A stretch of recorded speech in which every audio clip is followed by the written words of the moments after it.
In today's video, I'm going to show you how to set Photo Shuffle Wallpaper on your iPhone.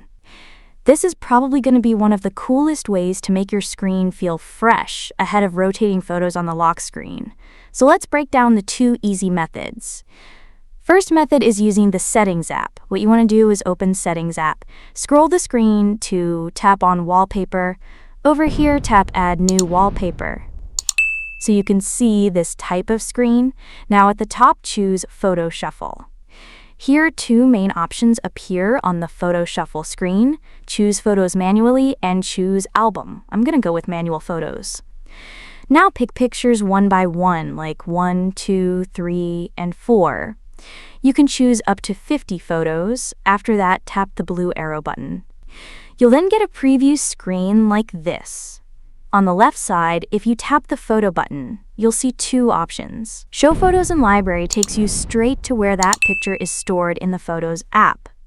Choose Photos lets you add more pictures for your shuffle wallpaper or remove ones you don't want. On the right side, there's the little icosahedron icon.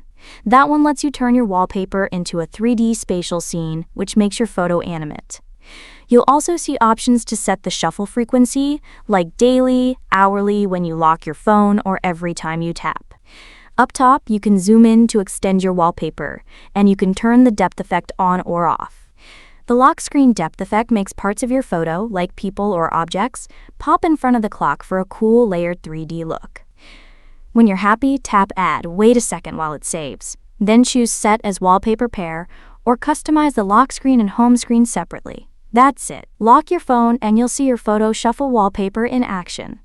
Anyways, the second method is straight from the lock screen. Unlock your iPhone, but stay on the lock screen. Tap and hold until you see the wallpaper setup view. Tap the plus button over here. Select Photo Shuffle. Again, pick your photos or use suggested ones. Choose your shuffle frequency. Tap Add. Then tap Set as Wallpaper Pair. Basically, that's how you get it done without going into settings. So yeah, those are the two adequate ways to set up Photo Shuffle Wallpaper on iPhone. It's a bright and smart way to keep your wallpaper looking new every time. Pretty easy, and you know it makes up your iPhone feel fresh. I would like you to hit that like button if this helped. Don't forget to subscribe for more iPhone tips ahead. And if you got any other questions, just drop them in the comments and I'll call on them in the next video.